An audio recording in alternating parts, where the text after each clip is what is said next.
Hola, buenos días a todos. Bienvenido al culto online de Vástago, Iglesia de Cristo. Les agradezco mucho haberse conectado el día de hoy y les motivo a que se queden conectados y que juntos reflexionemos sobre lo que vamos a compartir el día de hoy. Un beso y un abrazo muy grande a todos.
Buenos días, hermanos, es una alegría el poder estar una vez más con ustedes, un día más, un fin de semana más, un día domingo que el Señor ha preparado para que estemos juntos compartiendo la adoración, la alabanza y también la meditación en su palabra.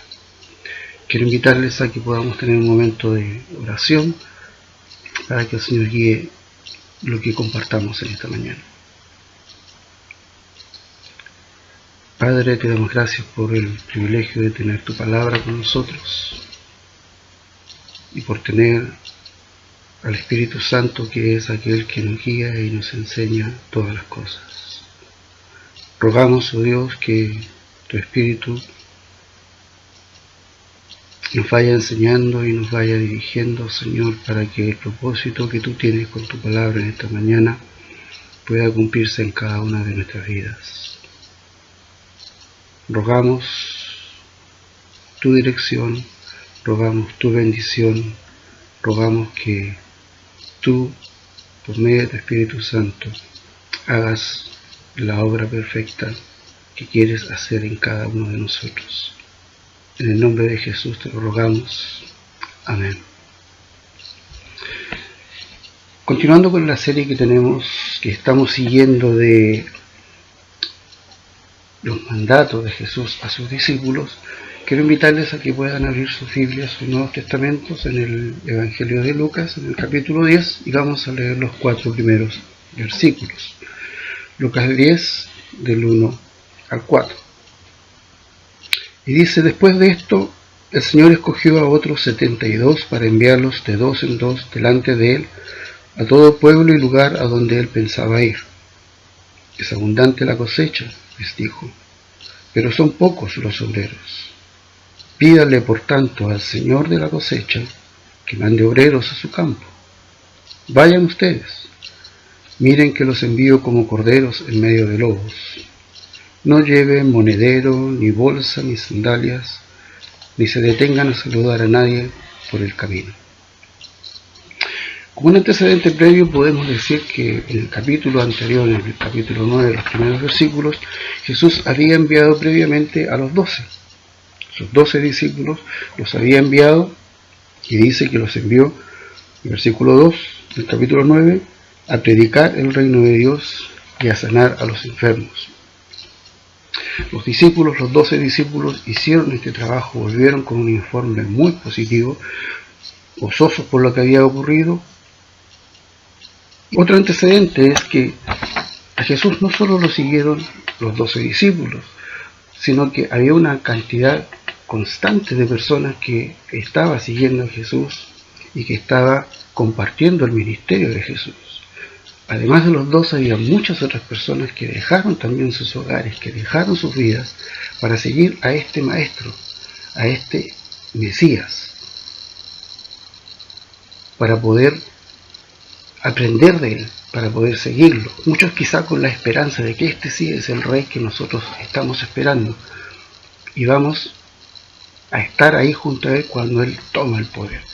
No sabemos las motivaciones de la gente que siguieron a Jesús, pero en realidad había mucha gente que seguía a nuestro Señor en todo su ministerio. E incluso hay un pasaje que nos habla en el capítulo 1 del libro de Hechos, que cuando el cuerpo de discípulos se dispone a escoger al reemplazante de Judas, colocan algunos requisitos, y uno de los requisitos es que hubieran estado en todo el ministerio de Jesús. De ahí, como hay 2 personas que cumplen estos requisitos, se lleva a una votación y al final sale el reemplazante de Judas. El asunto está que Jesús conocía a todas estas personas. Jesús no solo se centraba en los 12, enseñaba a los 12, pero no solo se centraba, los conocía. Y es por eso que Él nos dice que escogió a otros 72. El versículo 1 parte diciéndonos después de esto. Y después de esto, ¿a qué se refiere? Se refiere a lo que venía anteriormente en el capítulo 9. ¿Y qué es lo que pasó? Hubo 3 personas que trataron de acercarse y decirle a Jesús que querían seguirlo, pero finalmente no aceptaron el costo. Quizá eran personas que andaban con Jesús, eran de este montón de gente que andaba con Jesús, y que cuando quisieron seguirlo con mayor firmeza, Jesús les plantea los costos de seguir a Jesús. Y estas personas no están dispuestas a pagarlo. Y se regresan. Entonces podemos ver que había un mar de gente y un mar de posibilidades, de motivaciones, de la gente que seguía al Señor. Pero tenemos que entender que Jesús los conocía a todos. Y es por eso que Él escoge a estos 72. Hay otras versiones en la Biblia que habla de 70. Y estos son escogidos ¿para qué? El versículo 9 del capítulo 10 nos dice: sanen a los enfermos que encuentren allí y díganles, el reino de Dios ya está cerca de ustedes. O sea, el mensaje que tienen que entregar es el mensaje del reino de Dios. El reino de Dios se ha acercado. Es el mensaje que predicaba Jesús, es el mensaje que mandó a predicar a los 12, es el mismo mensaje que manda a predicar también a estos 72. Hay unos pasajes paralelos. Hay un pasaje paralelo en realidad que nos habla más o menos las mismas palabras, y quiero invitarles a que lo podamos leer en Mateo 9, del 36 al 38, porque nos da más luz acerca de qué fue lo que motivó a Jesús para poder decir las palabras que dijo. Y dice en Mateo 36, 9:36, al ver a las multitudes, tuvo compasión de ellas porque estaban agobiadas y desamparadas como ovejas sin pastor. La cosecha es abundante, pero son pocos los obreros, les dijo a sus discípulos. Pídale por tanto al Señor de la cosecha que envíe obreros a su campo. Hay otro pasaje que está relacionado con esto, pero que no dice las mismas palabras, y se encuentra en el Evangelio de Juan, en el capítulo 4, cuando Jesús termina de hablar con la mujer samaritana, y la mujer samaritana va a contar lo que aconteció en este diálogo con este maestro, diciéndole a la gente del pueblo, no será este el Cristo, no será este el Mesías que estamos esperando. Mientras va a decir esto, llegan los discípulos y tienen un diálogo con el Señor, y el Señor les dice, ustedes dicen que faltan tantos meses para la siega, pero en realidad miren, la cosecha ya está lista, y yo los envío ahora para que ustedes cosechen lo que no sembraron. Juan 4, 35 al 38 es el texto al que estoy haciendo referencia. En realidad, aquí quiero centrarme. Jesús está planteando que la cosecha, la mies, es mucha, y que hay pocos obreros. Así comienza diciendo, es abundante la cosecha, pero son pocos los obreros. Quizá los discípulos no estaban conscientes de esta realidad, de la gran cantidad que significaba de personas, la gran cantidad de trabajo que había que hacer, porque Jesús era el que estaba haciendo el trabajo. Jesús hacía los milagros, Jesús enseñaba, Jesús hacía todo. Ellos eran observadores. Quizá los 12, cuando salieron, se dieron cuenta de la envergadura de la tarea que tenían. Y estos 72 muy pronto también iban a darse cuenta de lo mismo. Pero hasta el momento quizá ellos no estaban conscientes de la gran realidad, de lo que significaba esto de la cosecha que es tan grande. Ahora, en cuanto a la cosecha, en términos alegóricos, en términos simbólicos, hay algunas personas que dicen que se refiere a las personas que están listas para arrepentirse y seguir a Cristo. Y en Juan 4 más o menos se refiere a esto. Los discípulos van a cosechar lo que no sembraron. Van a ver el resultado de las predicaciones y del trabajo de otras personas. Van a ver el resultado quizás del evangelismo que va a hacer esta mujer samaritana en medio del pueblo. Cuando ellos vengan, cuando la gente venga y escucha a Jesús, le dicen, ahora creemos. No solo por lo que tú nos dijiste, le dicen a la mujer, sino también porque nosotros los hemos escuchado y lo creemos. Es decir, los discípulos fueron testigos de la obra que Jesús hizo a través de la mujer. Cosecharon lo que no plantaron, como realmente Jesús les dice antes. Pero en términos alegóricos en la Biblia, la cosecha, la siega, está siempre relacionada con un juicio. Joel Capítulo 3 nos habla de un juicio y se habla de una siega. Apocalipsis 14 también nos habla de que es hora de cegar, hablando también del momento de un juicio. Y Mateo 13, 38 al 43, es muy claro cuando Jesús explica una de las parábolas que él entrega acerca de la cizaña y el trigo. Y quiero leerles este pasaje de Mateo 13, del 38 al 43, porque Jesús está explicando cada uno de los elementos simbólicos. Dice: el campo es el mundo y la buena semilla representa a los hijos del reino. La mala hierba son los hijos del maligno. Y el enemigo que la siembra es el diablo. La cosecha es el fin del mundo y los segadores son los ángeles. Así como se recoge la mala hierba y se quema en el fuego, ocurrirá también al fin del mundo. El Hijo del Hombre enviará a sus ángeles y arrancarán de su reino a todos los que pecan y hacen pecar. Los arrojará al horno encendido donde habrá llanto y rechinar de dientes. Entonces los justos brillarán en el reino de su Padre como el sol. El que tenga oídos, que oiga.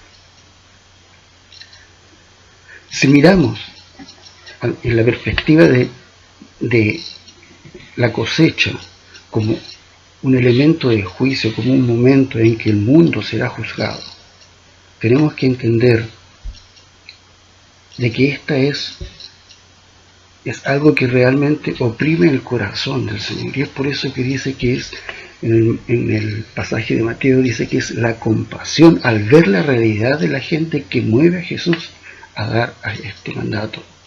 Y también la forma como se expresan muchas palabras de este mandato en el original implican un asunto de urgencia. Cuando dice: pídanle por tanto al Señor de la mies, ese pídale no es solo pedir.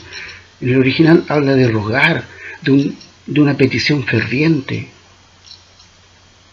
Cuando nos dice que mande obreros a su campo, no es solamente decirle vayan a hacerlo, sino que en el original habla de lanzar, de empujar. Incluso la palabra que se ocupa es la misma palabra que se ocupa para la expulsión de demonios. Es decir, que los expulse, que los mande, es algo urgente. Es como en un cuartel de bomberos cuando suena la alarma, todos dejan de inmediato lo que están haciendo porque tienen que ir a responder a esa urgencia. El que está comiendo no termina de comer, el que está leyendo un libro no termina el capítulo, no, dejan todo botado y salen de inmediato. Esa es la urgencia, esa es la idea.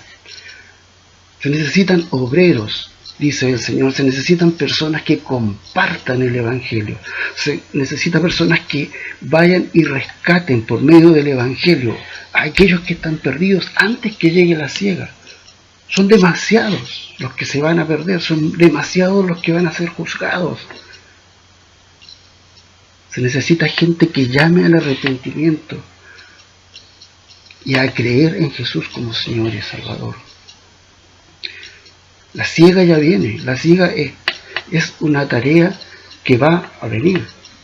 El juicio viene, quizá porque no lo prediquemos o porque dentro de nuestras iglesias quizá ya es un tema casi olvidado. No significa que no va a ocurrir. El juicio viene, la siega viene ya y por lo tanto la tarea para los trabajadores es urgente. Si lo miramos en la realidad de hoy, un 70% de la población mundial no cree en Jesús. Por lo tanto, un 70% de la población mundial en el momento de la siega irá a condenación eterna. Del 30% que se dice cristiano, hay un alto porcentaje que no conoce a Cristo. Hay un alto porcentaje que no sabe qué dice la palabra del Señor. Hay un alto porcentaje que no tiene una intimidad con el Señor. Hay un porcentaje tan alto de personas que si usted le pasa una Biblia, es como si lo pusiera en medio del bosque o de la selva del Amazonas. Se pierde completamente. No encuentra la verdad, no encuentra a Jesús, no sabe que dice la palabra. Por lo tanto, no conocen a Cristo. Quizá se dicen cristianos porque tienen una afinidad, porque nacieron en un hogar cristiano, etcétera, o porque les cae bien Jesús, porque sí, es buena onda. No conocen al Dios de la Biblia. Y por lo tanto, también van a ir a condenación.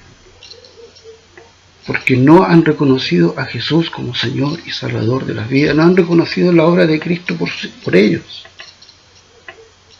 ¿Qué significa esto? Significa que si hoy fuera el juicio, más de 5.000 millones de personas irían a condenación eterna. Por lo tanto, la tarea es urgente. La tarea es inmediata. Se requiere que el Señor de la cosecha envíe obreros. Ahora, es interesante porque Jesús dice, busco voluntarios. No dice eso. Dice, rueguen al Señor de la cosecha que envíe obreros. Si ustedes recuerdan cómo empieza este pasaje, empieza diciendo, el Señor escogió a otros 72. Él escogió a las personas que Él quería mandar, porque los conocía, porque sabía que esas personas iban a entregar realmente el mensaje que se les encomendaba. Si hubiera escogido a los otros 3, tenían otros intereses, no tenían los intereses del reino. Es por eso que el Señor de la cosecha es el que tiene que mandar. Es Él el que tiene que poner en el corazón de las personas esa urgencia para poder salir. Independiente de que todos somos testigos, independiente de que donde quiera que estemos, tenemos la responsabilidad de compartir el Evangelio. Él llama a obreros a su cosecha en forma permanente. Él escoge, porque como dice la palabra, Él ve el corazón, que fue lo que le dijo a Samuel cuando andaba buscando al rey que tenía que ungir. Samuel se fijó en los hermanos mayores de David, porque tenían una alta estatura, porque tenían un buen porte, porque parecían reyes. Y el Señor le dijo, no, estos no. Porque tú estás viendo el físico, tú estás viendo lo que ven los ojos, pero yo veo el corazón. El corazón de estos no es tan cerca de mí, pero sí el corazón de David. Y aunque era el menor, el más despreciado de todos los hermanos, a ese escogió el Señor. Por lo tanto, Dios nos está diciendo a nosotros un mandato como discípulos. Este es un mandato a los discípulos, no es un mandato al resto del mundo. Este es un mandato a sus discípulos. Pídanle, ruéguenle al Señor de la mies, ruéguenle a Dios que envíe obreros, rápido, urgente, porque la tarea es urgente, porque la cosecha ya viene. Hay muchos que se están perdiendo. Y el versículo 3 y versículo 4 dice, vayan ustedes. Miren que los envío como corderos en medio de lobos. No lleven monedero, ni bolsa, ni sandalias, ni se detengan a saludar a nadie en el camino. Es interesante que a los que se les da el mandato son los primeros escogidos en ir. Muchas veces cuando nosotros hacemos oraciones al Señor y pedimos medios, pedimos obreros, el Señor nos dice, tú eres el que yo quiero que vaya. Tú eres el que yo quiero que vaya a la mies. Nosotros tenemos que estar dispuestos también a hacer respuesta a la oración que hagamos por obreros. En el original, ese vayan ustedes, que mi Biblia está con signos de exclamación, es así, es urgente, ahora, en este momento. Es como cuando uno está en la oficina y viene el jefe y le dice, necesito un informe. Y le dice, sí, ya lo voy a hacer. Y antes de salir, vuelve, te queda mirando y dice, ahora. Y eso significa es ahora. Es decir, deja todo lo que estás haciendo, porque yo lo quiero ahora. Es un poco relacionado con sígueme. El sígueme es ahora. Y es por eso que los discípulos, los pescadores, dejaron sus redes.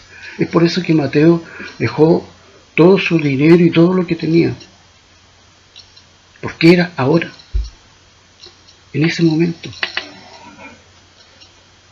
No es cuando a nosotros se nos antoje, es cuando Dios nos está diciendo que vayamos a cumplir una tarea que es urgente, a cumplir una labor que no puede esperar.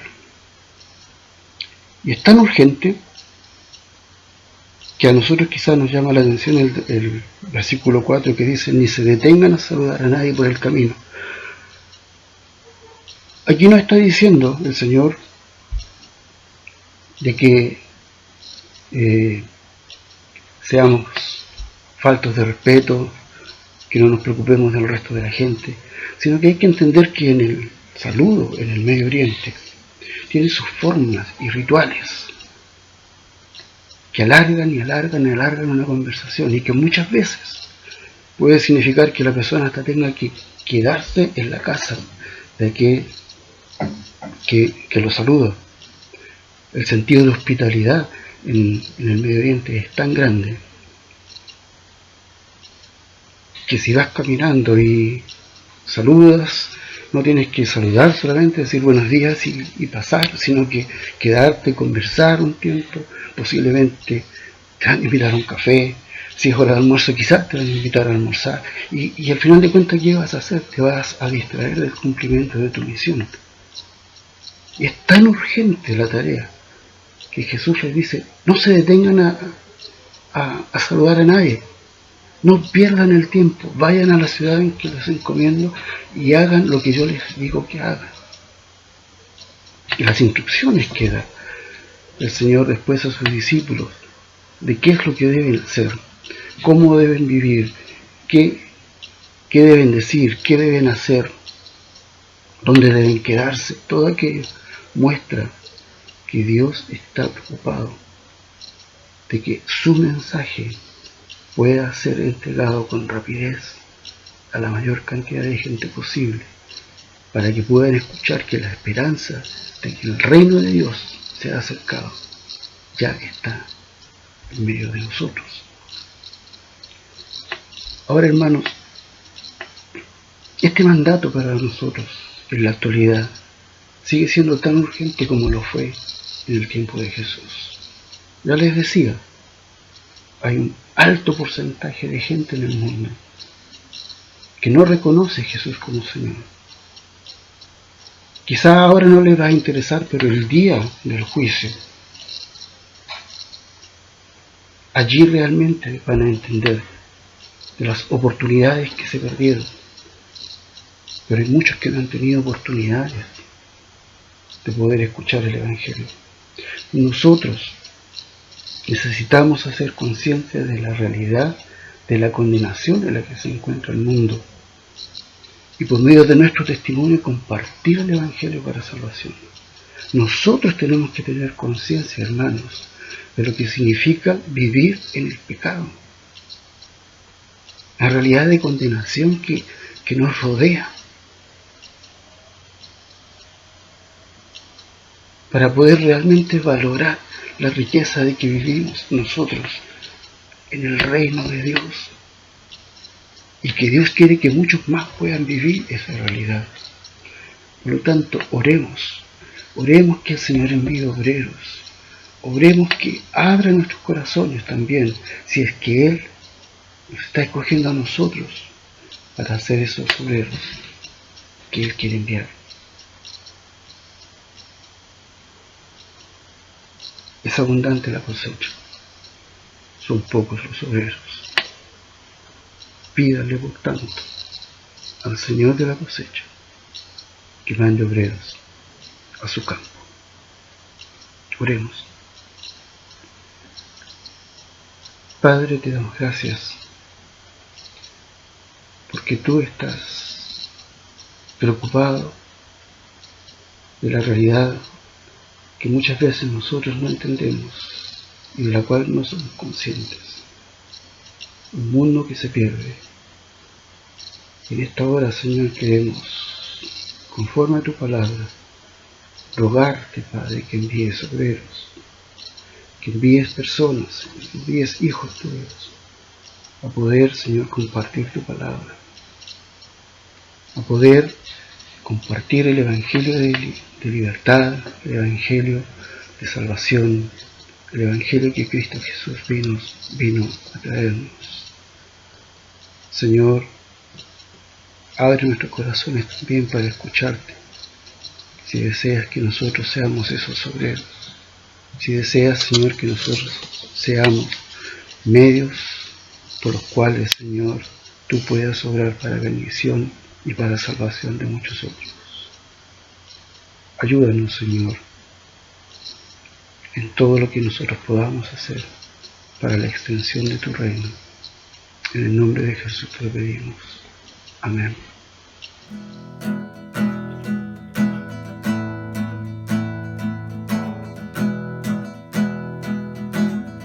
Somos el pueblo de Dios,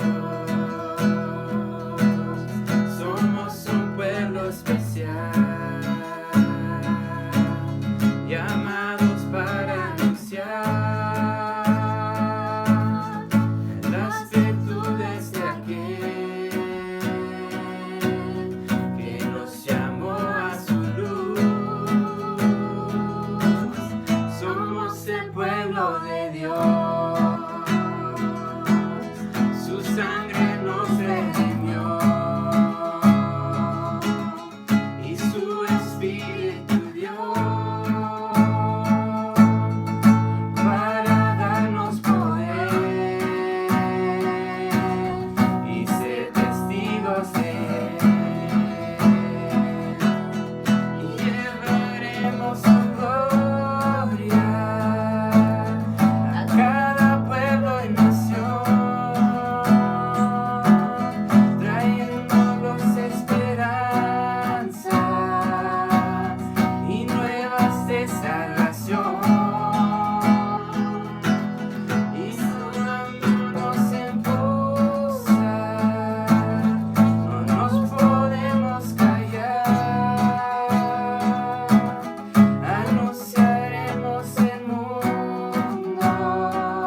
Somos el pueblo de Dios, somos un pueblo especial, llamados para anunciar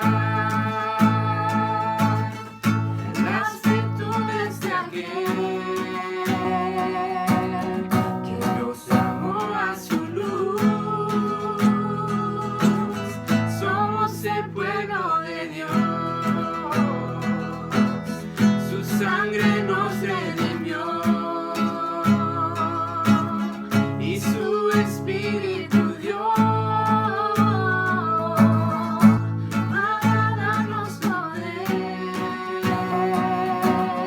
y ser testigos de Él,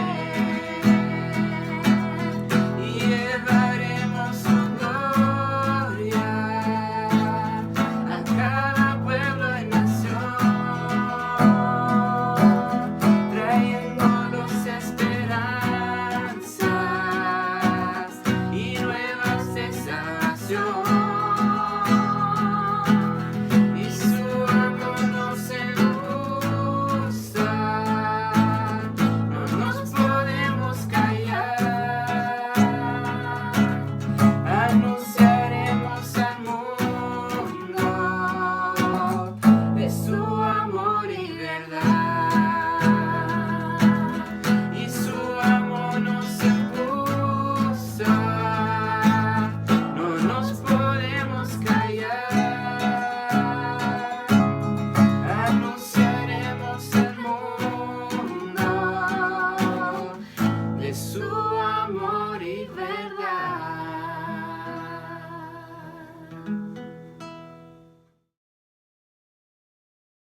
Familia de Vástago, espero que estén súper bien.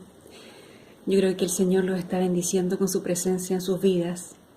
Hoy día quiero compartir con ustedes una palabra para conmemorar la muerte y resurrección de nuestro Señor Jesús a través de la palabra que está en Mateo 26, versículos 26 al 29. Se los voy a leer ahora. Durante la cena Jesús tomó pan, bendijo a Dios, lo partió y se lo dio a sus discípulos diciendo: Tomad, comed, este es mi cuerpo. Tomó luego en sus manos una copa, dio gracias a Dios y la pasó a sus discípulos diciendo: Bebed todos de ella, porque esto es mi sangre, con la que Dios confirma la alianza y que va a ser derramada en favor de todos para perdón de los pecados. Os digo que no volveré a beber de este fruto de la vid hasta el día aquel en que beba con vosotros un vino nuevo en el reino de mi Padre. Queridos hermanos, estoy muy contenta de poder ser parte de esta iglesia y poder celebrar con ustedes que Dios, nuestro amado Jesús, murió por nosotros. Este es un tiempo que tenemos que pensar en que somos parte de una iglesia. Nuestros amigos Chad y Ride nos están compartiendo un video en que nos están recordando lo importante que es ser parte de la iglesia de Cristo, en que somos todos parte de un cuerpo y la cabeza es Jesús. Por eso los invito a recordar quién es aquel que nos une, a pesar de todas las diferencias que podamos tener entre nosotros, distintos países, distintas costumbres, no sé, distintas ideas de la vida. Finalmente lo que nos une es el amor de Jesús. Por eso compartamos el pan y el vino que nos invita el Señor y seamos uno en este momento, como una iglesia o una familia de verdad. Amén.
Buenos días, hermanos y hermanas.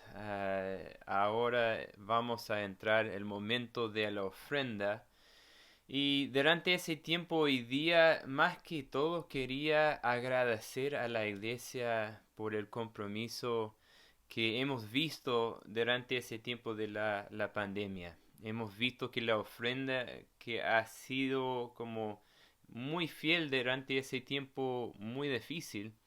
Y creo que es algo que debemos celebrar y debemos agradecer a Dios por lo que ha proveído a nosotros durante ese tiempo. Entonces voy a hacer una oración de agradecimiento y a la vez pedir que sigamos siendo generosos como nuestro Dios es generoso con nosotros. Entonces oremos todos juntos. Dios, te damos gracias por todo lo que provees por nosotros. Sabemos que todo lo que tenemos viene de ti. Sabemos que tú eres un Dios generoso y queremos como iglesia reflejar esta misma generosidad. Dios, gracias por esta iglesia, gracias por este cuerpo que ha sido fiel durante esos momentos difíciles de la economía, por la pandemia, por el estallido social. Te damos gracias por la preocupación, el sacrificio que hemos visto durante ese tiempo para realmente ser la iglesia de Cristo, siguiendo su ejemplo. Y oramos todo en el nombre de Cristo. Amén. Bueno, y para terminar el culto de hoy, quería recordarnos como iglesia que este viernes tendremos la reunión de los grupos pequeños a través de Zoom. Y sería a las 7:30 este viernes.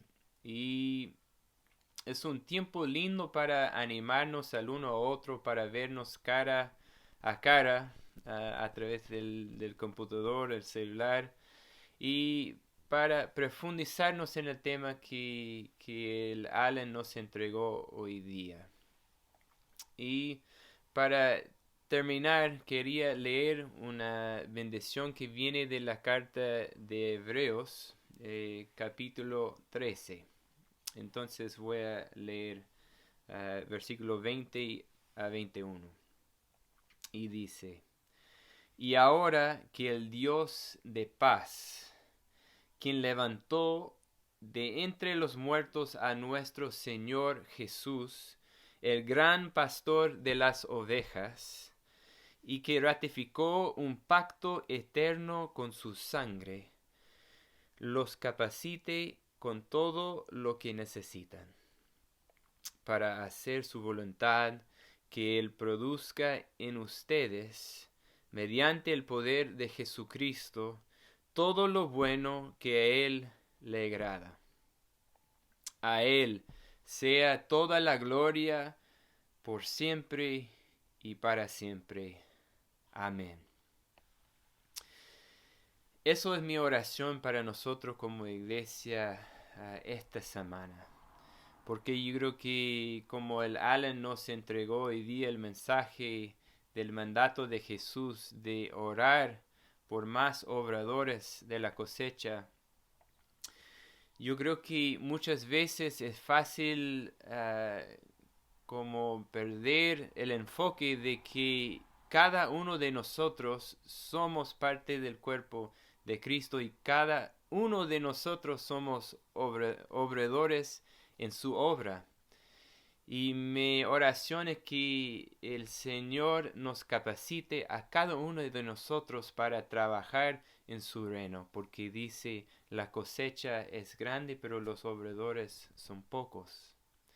Entonces, durante esta semana, quiero que ustedes hacen una autorreflexión en cuáles áreas necesiten crecer para poder estar trabajando en su obra y a la vez también orar por más obradores en su reino. Porque nosotros como iglesia no queremos una iglesia de espectadores, pero una iglesia de obradores en su reino. Una iglesia vibrante que tenga mucha gente que están trabajando para llevar las buenas nuevas a todas las naciones, como la canción que nos cantó dijo hoy día. Somos el pueblo de Dios llamado a anunciar a las buenas nuevas de Cristo. Entonces hagámoslo esta semana y oramos que Dios nos manda más obradores para hacer lo mismo. Entonces bendiciones esta semana y ojalá nos veamos pronto.